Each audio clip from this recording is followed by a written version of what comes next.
Yes, that doesn't matter. Hogwarts Legacy, that's the final topic.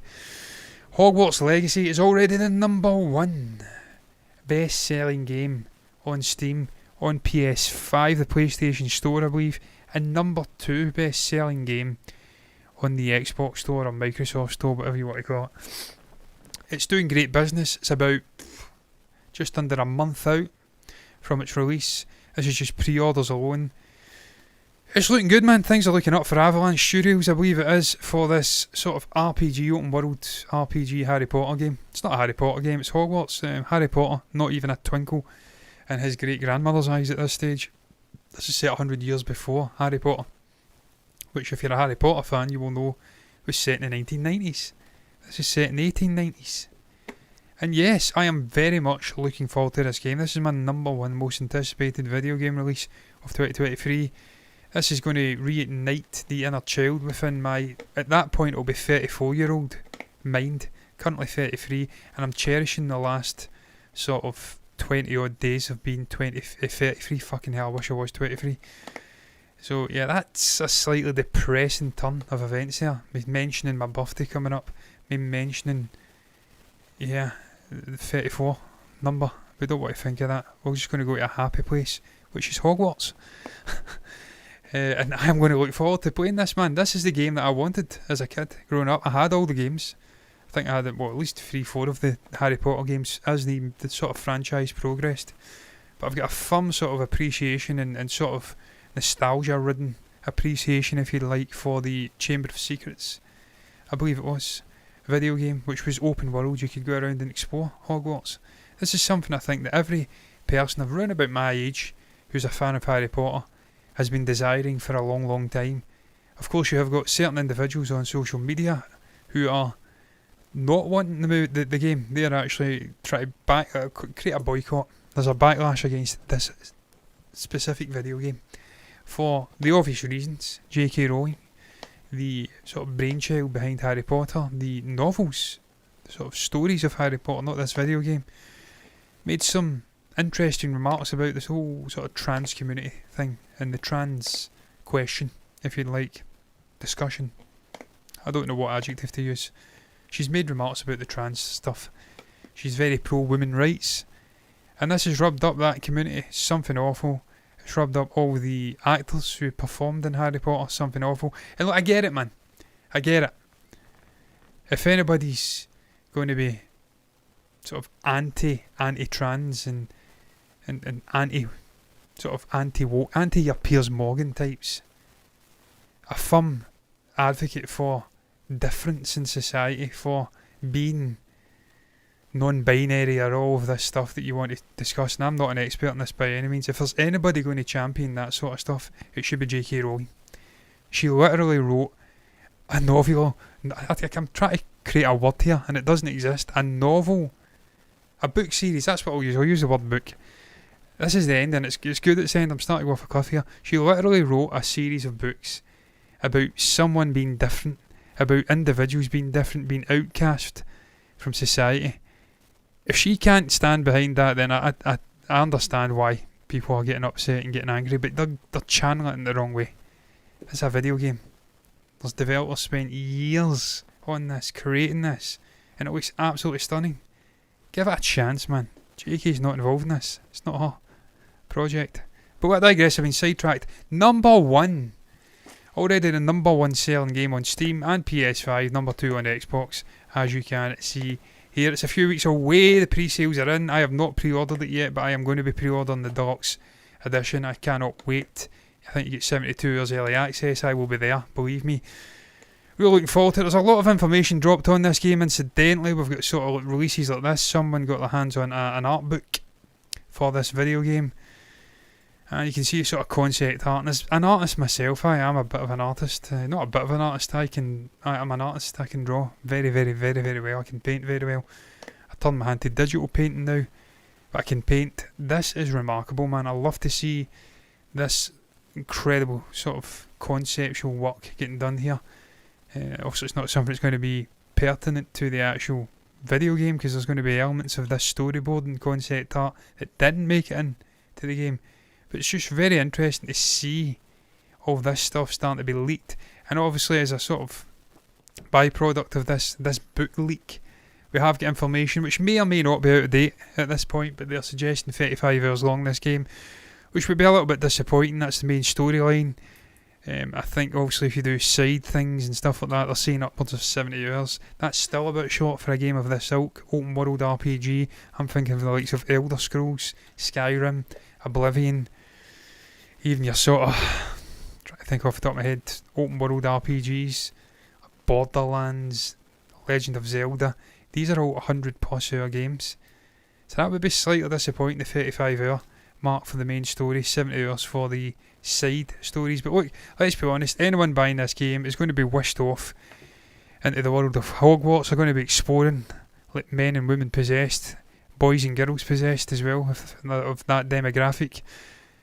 And it's just going to be really, really interesting to see how this plays off, man. I have looked into the actual game developers. They've not really took anything of this scale on in their history of creating video games.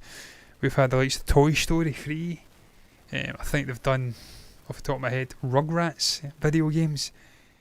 And some Avengers Marvel thing where you put figurine in and it, I don't know, man, I don't know anything about it.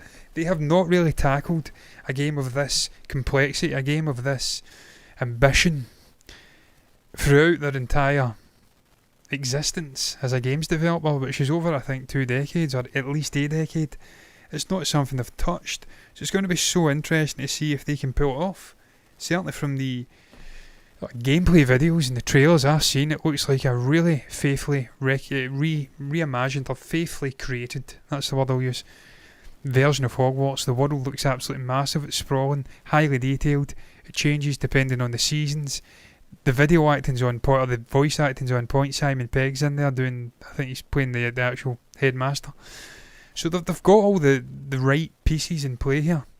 It's just whether they can stick the landing and deliver a really top tier game, because this is something, without repeating myself, that people have been wanting for years and years and years. So it's no surprise to me that it's at the top of the rankings in terms of pre-sales.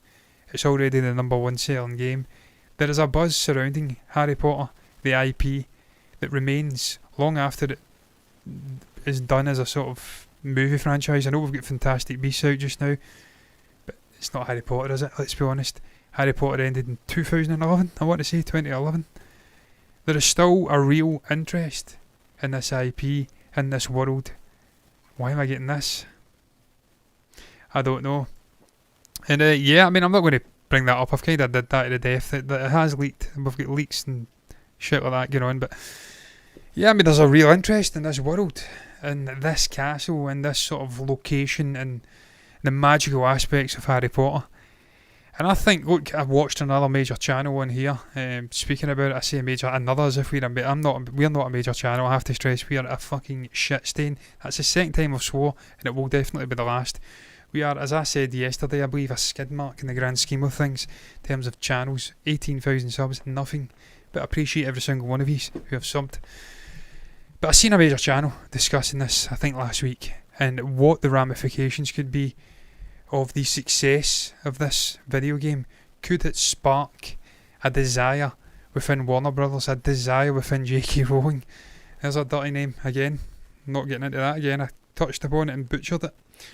Could it spark a desire to create a spin-off, another spin-off franchise set 100 years in the past, maybe even further afield, charting the history of Hogwarts, all the famous sort of attendees, famous teachers? Could it spark an interest within that studio, within the creator herself, to deliver that? Is there enough goodwill in the larger movie-going audience?